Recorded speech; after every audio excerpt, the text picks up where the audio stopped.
আসসালামু আলাইকুম দর্শক, আমন্ত্রণ জানাচ্ছি চ্যানেল আই সংবাদে। পুরো সংবাদ জুড়ে আপনাদের সাথে আছি আমি মৃত্তিকা মুস্তফা। বিস্তারিত সংবাদের শুরুতেই জানিয়ে দিচ্ছি ফ্রেশ আটা ময়দা সুজি সংবাদ শিরোনামগুলো।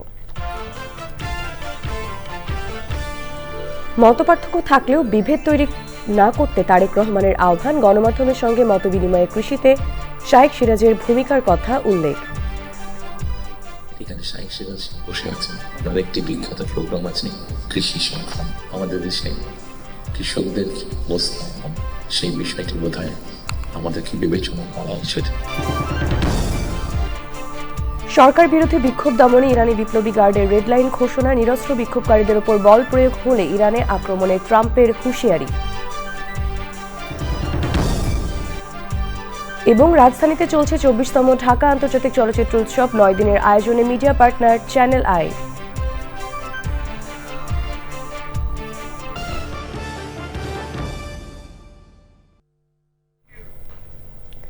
দর্শক, সংবাদ শিরোনামগুলো জানাচ্ছিলাম। এখনকার সংবাদ আয়োজন একই সঙ্গে চ্যানেল আর ইউটিউব চ্যানেল এবং চ্যানেল আর ওটিটি প্ল্যাটফর্ম আই স্ক্রিনে লাইভ স্ট্রিম হচ্ছে। যাচ্ছে বিস্তারিত সংবাদে। বিএনপির চেয়ারম্যান তারেক রহমান বলেছেন, প্রতিহিংসার পরিণতি কি হয় তা 5ই আগস্টের পর দেখা গেছে। বাংলাদেশ আর সে জায়গায় ফিরে যেতে চায় না। রাজধানীতে গণমাধ্যম সম্পাদকদের সঙ্গে মতবিনিময়ে তিনি বলেন, মতপার্থক্য থাকতেই পারে, তবে বিভেদ তৈরি করা যাবে না। দেশে কৃষির উন্নয়নে চ্যানেল আইয়ের বার্তা প্রধান এবং কৃষি উন্নয়ন ও গণমাধ্যম ব্যক্তিত্ব শাইখ সিরাজের ভূমিকার প্রশংসা করেন তারেক রহমান। রাহুল রায়ের রিপোর্ট। গত 25শে ডিসেম্বর 17 বছরের নির্বাসিত জীবন শেষে দেশে ফেরার পর থেকেই গুলশান কার্যালয়ে রাজনীতিবিদ থেকে শুরু করে কূটনীতিক, বিভিন্ন সংগঠন ও শ্রেণী পেশার মানুষ দেখা করছেন বিএনপির চেয়ারম্যান তারেক রহমানের সঙ্গে।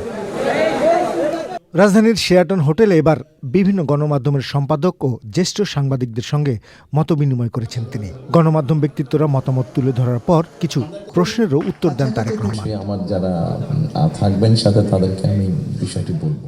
আসন্ন ত্রয়োদশ জাতীয় সংসদ নির্বাচনে জয়ী হয়ে সরকার গঠন করলে রাষ্ট্র গঠনের প্রতিটি খাতের পরিকল্পনার কথা আগেই জানিয়েছিলেন তিনি। দেশে ফেরার দিনেও বলেছিলেন, আই হ্যাভ এ প্ল্যান। বক্তব্যে সেই পরিকল্পনাগুলো আবারও তুলে ধরেন। কৃষি উন্নয়নে বিশেষভাবে উল্লেখ করেন চ্যানেল আইয়ের পরিচালক ও বার্তা প্রধান শাইখ সিরাজের কথা। এখানে শাইখ সিরাজ বসে আছেন, তার একটি বিখ্যাত প্রোগ্রাম আছে কৃষি সংক্রান্ত। আমাদের দেশে কৃষকদের অবস্থা এখন সেই বিষয়টি বোধহয় আমাদেরকে বিবেচনা করা উচিত। উনি ভালো বলতে পারবেন, আমার যতটুকু ধারণা আছে যে মানে সরাসরি জমিতে কৃষিকাজের সাথে জড়িত জমির মালিক এরকম কৃষকের সংখ্যা প্রায় 1.5 কোটির মতন সারা বাংলাদেশে, 1,50,00,000 মতন। এর মধ্যে ডিফারেন্ট ক্যাটাগরির কৃষক আছে। এই কৃষকদের বিভিন্ন অসহায়ত্বের নিউজ আপনাদের সংবাদপত্রে প্রকাশ হচ্ছে যে হাফ পপুলেশন নারী, তাদেরকে ঘিরে, এবং সেটি হচ্ছে ফ্যামিলি কার্ডের মাধ্যমে। এছাড়া যে একটা ফ্যামিলি কার্ড যে নারী পাবে সেটি সে সারা জীবন পাবে। একজন গৃহিণী বা একজন হাউস ওয়াইফ পাবেন কার্ডটা সারা জীবনের জন্য। আমরা 5 থেকে 7 বছর দেবো। এই 5 থেকে 7 বছর তাকে আমরা একটা সাপোর্ট দেওয়ার চেষ্টা করবো। সেটা টাকার হিসাবে হতে পারে অথবা এসেনশিয়াল ফুড আইটেমের হিসাবে হতে পারে। আমরা হেলথ কেয়ারের অ্যাপয়েন্ট করতে চাই, এবং এই হেলথ কেয়ারের অ্যাপয়েন্টের আরেকটি মূল লক্ষ্য উদ্দেশ্য হচ্ছে এরা যেরকম বেসিক ট্রেনিং পাওয়ার পরে গিয়ে মানুষকে সচেতন করবে। এই হেলথ কেয়ারের 80 থেকে 85% আমরা নারী কর্মী যাতে নারী কর্মীরা গিয়ে ঘরে ঘরে বোঝাতে সক্ষম হন যে কি জন্য প্রয়োজন হাইজিন মেনটেন করা এবং পরিবারকে সুস্থ রাখা। এট দ্য সেম টাইম পরিবারকে একটি রিজনেবল সাইজের মধ্যে রাখা, পরিবারের সদস্যের সংখ্যা। বিএনপির চেয়ারম্যান হিসেবে দায়িত্ব নেওয়ার পর প্রথম অনুষ্ঠানে তারেক রহমান সব রাজনৈতিক দল ও প্রতিটি শ্রেণী পেশার মানুষকে সুন্দর বাংলাদেশের জন্য এক হয়ে কাজ করার আহ্বান জানিয়েছেন। 5ই আগস্টে ফিরে যাওয়ার কোনোই কারণ নেই আমাদের। হিংসা, প্রতিশোধ, প্রতিহিংসা একটি মানুষ, একটি দল বা যেভাবে আমরা বিবেচনা করি তার পরিণতি কি হতে পারে আমরা দেখেছি 5ই আগস্ট। এবং আমি সেই জন্যই সকলকে অনুরোধ করব, দল মত নির্বিশেষে আমাদের মধ্যে মত পার্থক্য থাকবে, কিন্তু আমরা যদি চেষ্টা করি তাহলে সেই মত পার্থক্যের মধ্যে রেখে আলোচনার মাধ্যমে সেটি অনেক সমস্যার সমাধান হয়তো আমরা বের করে আনতে সক্ষম হব। কিন্তু কোনোভাবেই সেটি যাতে মত বিভেদের পর্যায়ে চলে না যায়। আমরা যদি দেশের স্বাধীনতা, দেশের সার্বভৌমত্বের জন্য কাজ করি, তাহলে নিশ্চয়ই আমার কাছে মনে হয় একজন রাজনৈতিক কর্মী হিসাবে আমি দৃঢ়ভাবে বিশ্বাস করি আমরা জাতিকে একটি সঠিক ডাইরেকশনে নিয়ে যেতে সক্ষম হব। সরকার গঠন করলে গণমাধ্যমের কাছে পরামর্শ ও সমালোচনা চান বলেও জানিয়েছেন বিএনপির চেয়ারম্যান। আপনাদের কাছ থেকে এমন ধরনের আলোচনা সমালোচনা আমরা পাই যেটা আমাদেরকে সাহায্য করবে দেশকে সামনে এগিয়ে নিয়ে যেতে। রাহুল রায়, চ্যানেল আই, ঢাকা। বিএনপির চেয়ারম্যান তারেক রহমানের সঙ্গে মতবিনিময় অনুষ্ঠানে সম্পাদকরা গণমাধ্যমের স্বাধীনতা নিশ্চিত করা ও দোষারোপ না করে আকাঙ্ক্ষার বাংলাদেশ গড়ে তোলার কথা বলেছেন। আসাদ ভাইকে আমাদের মধ্যে প্রবীণতম সম্পাদক, তাকে ছাত্রলীগের গুন্ডারা অফিসে ঢুকে গাড়ি ধরে নামিয়ে পুলিশের কাছে তুলে দিয়েছে এবং বছরের পর বছর তিনি জেলে থেকেছেন। তিনিও অসুস্থ, তার স্ত্রী মারা গেছেন, তিনি তার স্ত্রীর পাশে যে থাকতে পারেন নাই, কারণ জেল থেকে বেরোনোর পরেও তাকে পালিয়ে পালিয়ে থাকতে হয়েছিল। আসাদ ভাইয়ের জন্যে কোনো এলিট সম্পাদক আওয়াজ তোলেন নাই, এটাই বাস্তবতা। কোনো রাজনৈতিক দল যদি বিশ্বাস করে, মানুষকে বলেন যে তারা গণতান্ত্রিক রূপান্তর চান, তাহলে একই সঙ্গে তার দায় দাঁড়ায় তার সেই গণতান্ত্রিক রূপান্তরে সহযোগিতা করবার জন্যেই গণতান্ত্রিক সাংবাদিকতার পরিবেশ নিশ্চিত করা। সেগুলো কি কি পদ্ধতিতে গণতান্ত্রিক সাংবাদিকতার আবহ নষ্ট হয় সেগুলো আলোচনার জন্য তো সেমিনার করা যেতে পারে। আমি শুধু এইটুকু শুভেচ্ছা জানিয়ে রাখবো যে এইটা আপনারা যেন সেই পরিস্থিতি তৈরি করতে পারেন। সাংবাদিকদের জন্য এখনো যে কালাকানুন বিদ্যমান আছে সেগুলো অপসারণ করা এবং সাংবাদিকদের রিটায়ারমেন্টের পরে কোনো তাদের ভাতার ব্যবস্থা নেই, সেটাও আপনি নিশ্চয়ই খেয়ালে রাখবেন। আশা করি তারেক রহমানের সতেরো জীবনের যে তিনি যে সুযোগটা পেয়েছেন লন্ডনে থেকে, তিনি সেটা দেখেছেন, শুনেছেন, জেনেছেন এবং আমি লক্ষ্য করছি তিনি অত্যন্ত টাইম রক্ষা করে চলছেন এবং এখন পর্যন্ত যেসব করছেন কিছুটা বিলেতি প্রভাব তার উপর পড়েছে। এটা যা আমি বলবো তিনি একজন পরিবর্তিত মানুষ হয়ে গেছেন, এটা আমাদের সবার জন্য সৌভাগ্যের বিষয়। তারেক রহমানের কাছে আমাদের প্রত্যাশা, এক ইতিহাসের এক যুগ সন্ধিক করে তিনি কিন্তু বাংলাদেশের রাজনৈতিক অঙ্গনে ফিরে এসেছেন। সামনে কঠিন চ্যালেঞ্জ, এই চ্যালেঞ্জ মোকাবেলা করতে হলে সম্মিলিতভাবে করতে হবে। দলের মধ্যে থেকে যদি করার চেষ্টা করা হয় তাহলে অতীতের মতোই কিন্তু ভুল হবে এবং সেই ভুল থেকে আমরা আবার এমন একটা অবস্থায় চলে যাব যেখান থেকে আমাদের ফিরে আসা কঠিন হবে। আমরা গণতন্ত্র চাই, স্বাধীন সাংবাদিকতা চাই এবং সুশাসন চাই। এটা নিয়ে আমরা অনেকে আলোচনা করছি, আপনাকে নিশ্চয়ই অনেকে বলেছেন, বাট একটি দুটি বিষয়ে আমি মনে হয় যথেষ্ট আলোচনা হচ্ছে না। সেটা হচ্ছে বাংলাদেশের অগ্রগতির জন্য আগামীর চ্যালেঞ্জেসগুলো কী, এবং আমি মনে করি সবচেয়ে বড় চ্যালেঞ্জ হচ্ছে ক্লাইমেট চেঞ্জ। ইরানের সরকার বিরোধী বিক্ষোভ দমনে রেড লাইন ঘোষণা করেছে ইরানি বিপ্লবী গার্ড। প্রস্তুত রয়েছে সেনাবাহিনী। মার্কিন প্রেসিডেন্ট ডোনাল্ড ট্রাম্প বলেছেন, ইরানি নিরস্ত্র বিক্ষোভকারীদের উপর বল প্রয়োগ করা হলে মার্কিন বাহিনী ইরান আক্রমণ করবে। মার্কিন পররাষ্ট্রমন্ত্রী মার্কো রুবিও বলেছেন, যুক্তরাষ্ট্র ইরানের সাহসী জনগণের পাশে আছে। ইরানের সর্বোচ্চ ধর্মীয় নেতা আয়াতুল্লাহ আলী খামেনি ট্রাম্পকে নিজের দেশের দিকে মনোনিবেশ করার পরামর্শ দিয়েছেন। জাতিসংঘ নিরাপত্তা পরিষদে পাঠানো চিঠিতে বিক্ষোভে নাশকতামূলক কর্মকাণ্ডের জন্য যুক্তরাষ্ট্রকে দায়ী করেছে ইরান। মইনুল হাসানের রিপোর্ট।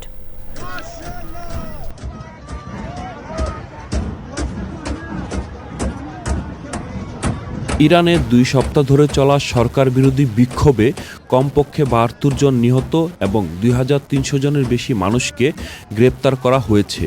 দ্রব্যমূল্যের লাগামহীন ঊর্ধ্বগতিতে অর্থনীতির অবস্থা অবনতি নিয়ে ইরানের ৩১টি প্রদেশে অন্তত ১০০টি শহরে বিক্ষোভ ছড়িয়ে পড়েছে। বিক্ষোভকারীরা রাষ্ট্রীয় television Islamic Republic of Iran broadcasting IRIB এর ভবনে আগুন ধরিয়ে দেয়। এছাড়া মেট্রো স্টেশন, সরকারি বেসরকারি ব্যাংক, বাস, প্রাইভেট কার সহ বিভিন্ন যানবাহন পুড়িয়ে দিয়েছে বিক্ষোভকারীরা। সরকারের নির্দেশে দেশজুড়ে ইন্টারনেট পরিষেবা বন্ধ রাখায় পরিস্থিতির পুরো চিত্র গণমাধ্যমে আসছে না। ইরানের নিরাপত্তা ও বিচার বিভাগ শুক্রবার বিক্ষোভকারীদের উদ্দেশ্যে একাধিক সমন্বিত সতর্কতা জারি করেছে। ইরানের সুপ্রিম ন্যাশনাল সিকিউরিটি কাউন্সিলকে আরও কঠোর হওয়ার নির্দেশনা দেওয়া হয়েছে। জাতীয় নিরাপত্তা পরিষদ বলেছে, সশস্ত্র ভাঙচুরকারীদের বিরুদ্ধে প্রয়োজনীয় আইনি ব্যবস্থা নেওয়া হবে। নিরাপত্তা ও বিচার বিভাগের আদেশ জারির পর দেশজুড়ে নিহত ও আহতদের সংখ্যা বাড়ছে। চিকিৎসকরা বলছেন, হাসপাতালগুলোতে আহতদের জায়গা হচ্ছে না। CPR সহ রোগীদের চিকিৎসা দেওয়ার জন্য তাদের কাছে পর্যাপ্ত সার্জন নেই। Monirul Hasan, channel I.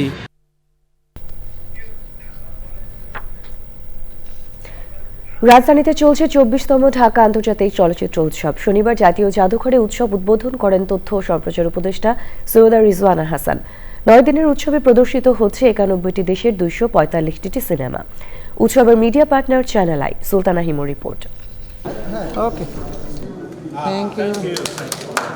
সুস্থ চলচ্চিত্রের প্রতি নতুন প্রজন্মের আগ্রহ বাড়ানোর লক্ষ্য নিয়ে শুরু হলো ২৪তম ঢাকা আন্তর্জাতিক চলচ্চিত্র উৎসব। এবারের উৎসবে ৮টি বিভাগে প্রদর্শিত হবে বাংলাদেশ সহ ৯১টি দেশের ২৪৫টি সিনেমা। শনিবার বিকেলে জলতরঙ্গের নৃত্যশিল্পীদের পরিবেশনার মাধ্যমে অনুষ্ঠিত হয় উদ্বোধনী আয়োজন। এবারের উৎসবে ভেন্যু তালিকায় প্রথমবারের মতো যুক্ত হয়েছে কক্সবাজার লাবণী বিচ পয়েন্ট, যেখানে উন্মুক্ত প্রদর্শনী চলবে। সিনেমা প্রদর্শনীর পরিবেশ সহায়ক রাখতে সবাইকে আহ্বান জানিয়েছেন তথ্য ও সম্প্রচার উপদেষ্টা সৈয়দা রিজওয়ানা হাসান।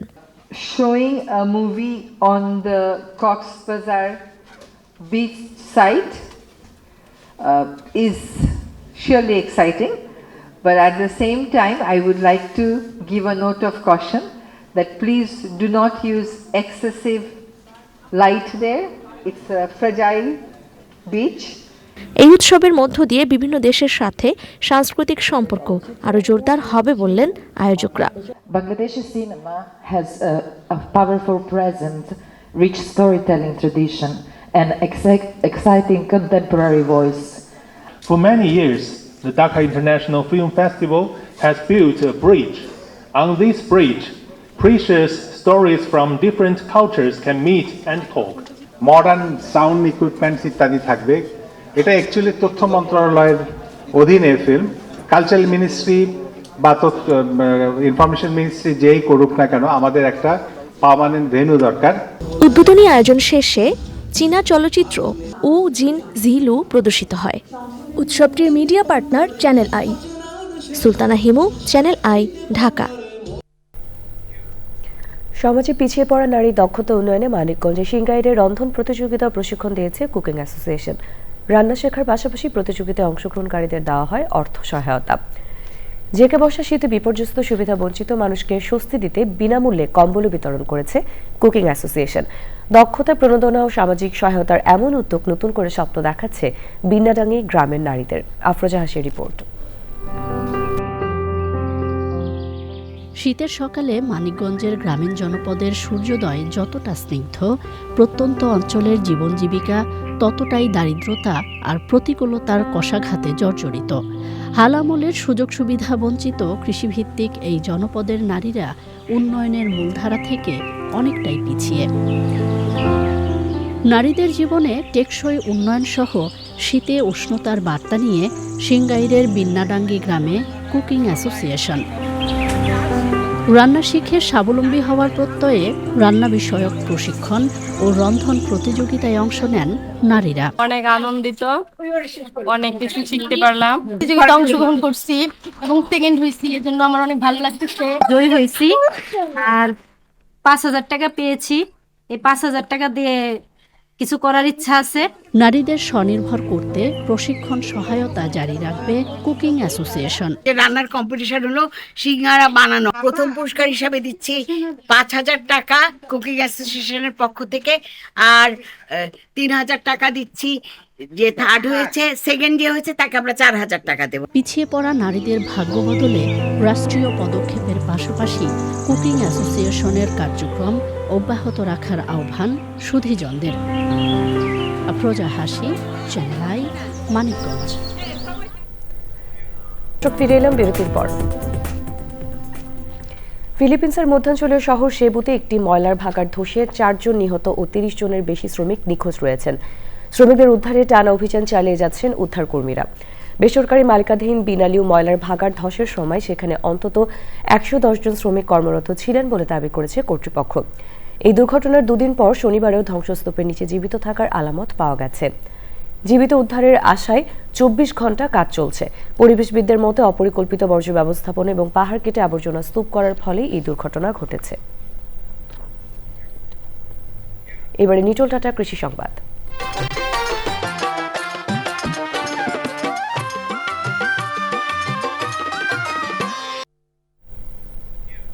মৌচাষী মামুনের প্রচেষ্টায় কুষ্টিয়ায় কমেছে তামাকের চাষ। মিরপুর উপজেলার ধুবইল এলাকার যে কৃষি জমিতে আগে তামাক চাষ হতো, এখন সেখানে আবাদ হচ্ছে সরিষা। একদিকে যেমন তেল ফসলের আবাদ বাড়ছে, তেমনি উৎপাদন হচ্ছে খাঁটি মধু। কুষ্টিয়ার প্রতিনিধি আনিসুজ্জামান ডাবলুর তথ্যচিত্র আল মুকসিদের রিপোর্ট। স্নাতকোত্তর পাশ করার পর মিরপুর উপজেলার ধুবইল এলাকার বেকার যুবক মামুন চাকরির পেছনে না দৌড়ে বেছে নেন সরিষা সহ বিভিন্ন ফুল ও মধু উৎপাদনের কাজ। প্রথম দিকে তিনি এলাকার কৃষকদের সরিষা বীজ ও সার সরবরাহ করেন নিজ উদ্যোগে। সেই সরিষা ক্ষেতের পাশে মামুন মৌমাছির বক্স বসিয়ে উৎপাদন করেন মধু। অস্ট্রেলিয়া, স্পেন এবং কোরিয়াতে মধু এক্সপোর্ট করি।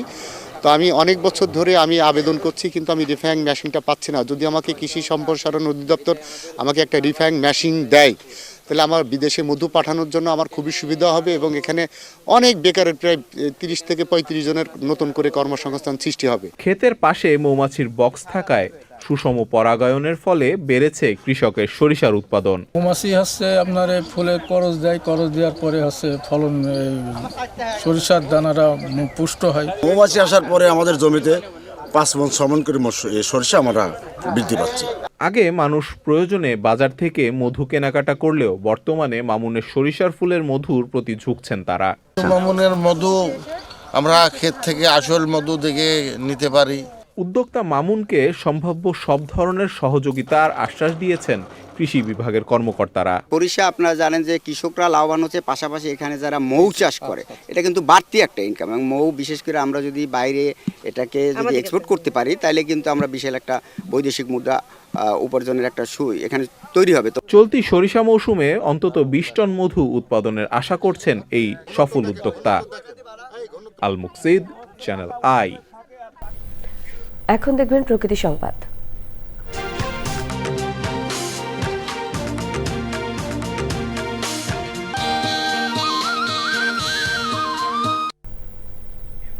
নিয়মনীতির তোয়াক্কা না করে উৎসমুখে বাঁধ নির্মাণে মৃতপ্রায় নেত্রকোনা 57টি নদী। নাব্যতা হারিয়ে আত্রাখালী, কংস, সোমেশ্বরী সহ ছোট বড় সব নদী পরিণত হয়েছে ফসলের মাঠে। কোনো কোনো নদী এখন ধুধু বালুচর। জেলেরা কর্মসংস্থান হারানোর পাশাপাশি হুমকিতে পরিবেশ ও জীববৈচিত্র্য। সমীক্ষা কার্যক্রমে আটকে আছে নদী পুনরুদ্ধারের কর্তৃপক্ষের তৎপরতা। জাহিদ হাসানের তথ্য, ভিডিও চিত্রণে আফরোজা হাসির রিপোর্ট। নদ নদী বেষ্টিত জেলা নেত্রকোনা। নদী ঘিরেই এই অঞ্চলে গড়ে উঠেছিল ব্যবসা বাণিজ্য, স্থানীয় অর্থনীতি। কৃষি থেকে শুরু করে দৈনন্দিন কাজে ব্যবহার হতো নদীর পানি। কালের পরিক্রমায় পাল্টে গেছে দৃশ্যপট।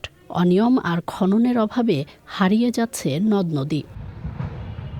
প্রায় 1 যুগ আগে বালু ও পাথর পরিবহনে সোমেশ্বরী ও আত্রাখালী নদীর সংযোগস্থলে বেআইনিভাবে বাঁধ দেয় প্রভাবশালীরা। এতে বালজ, গোমাইসহ 57টি নদী ও নালা, ছড়া, খাল ভরাট হয়ে বিলুপ্তির পথে। ধলেশ্বরী এবং সুনামগঞ্জের সঙ্গেও এইটা সংযোগ ছিল। আগে আমাদের এই নদীগুলা দিয়ে পানি আসতো, পানি আসলে আমরা কৃষকরা জমিতে পানি দিতে পারতাম। অপরিকল্পিত বাঁধে কখনো অকাল বন্যা, আবার কখনো খরায় অনাবাদি থাকছে হাজার হাজার হেক্টর ফসলি জমি। বালু উত্তোলন করে নেওয়ার পরে বাঁধ দিয়া এই পানি আমরা এক ফোঁটাও পাই। পানির স্তর এত নিচে নেমে গেছে যে টিউবওয়েল, নর্মাল টিউবওয়েল দিয়ে এখন পানি উঠানো যাচ্ছে না। আগে মানুষ এখানে গোসল, গরু বাছুর সব কিছু করতো, এখন আর পানি নাই। সমীক্ষা প্রতিবেদন অনুযায়ী নদী খননের আশ্বাস পানি উন্নয়ন বোর্ডের। ভরাট হয়ে যাওয়ার নদীগুলো আমরা তালিকা তৈরি করতেছি। এটা আমরা স্টাডির আলোকেই আমরা বলতে পারবো যে কয়টা নদী এবং কিভাবে ভরাট হয়েছে এবং কারণগুলো কি, এবং এগুলো আমরা কিভাবে পুনঃখনন বা ড্রেজিং এর মাধ্যমে পুনরুজ্জীবিত করতে পারবো। জীববৈচিত্র্য ও পরিবেশের ভারসাম্য রক্ষায় নদীগুলোকে আগের অবস্থায় ফিরিয়ে আনতে কার্যকর পদক্ষেপের দাবি পরিবেশবাদী ও স্থানীয়দের। আফরোজা হাসি, প্রকৃতি ও জীবন ডেস্ক, চ্যানেল আই। সবশেষে ফ্রেশ আটা ময়দা সুজি সংবাদ শিরোনামগুলো জানিয়ে দিচ্ছি আরও একবার। মতপার্থক্য থাকলেও বিভেদ তৈরি না করতে তারেক রহমানের আহ্বান, গণমাধ্যমের সঙ্গে মতবিনিময়ে কৃষিতে শাইখ সিরাজের ভূমিকার কথা উল্লেখ। এখানে শাইখ সিরাজ বসে আছেন, তার একটি বিখ্যাত প্রোগ্রাম আছে কৃষি সংগ্রাম। আমাদের দেশে কৃষকদের অবস্থান, সেই বিষয়টি বোধহয় আমাদেরকে বিবেচনা করা উচিত। সরকার বিরোধী বিক্ষোভ দমনে ইরানি বিপ্লবী গার্ডের রেডলাইন ঘোষণা, নিরস্ত্র বিক্ষোভকারীদের ওপর বল প্রয়োগ হলে ইরানে আক্রমণে ট্রাম্পের হুঁশিয়ারি। এবং রাজধানীতে চলছে 24তম ঢাকা আন্তর্জাতিক চলচ্চিত্র উৎসব, 9 দিনের আয়োজনে মিডিয়া পার্টনার চ্যানেল আই।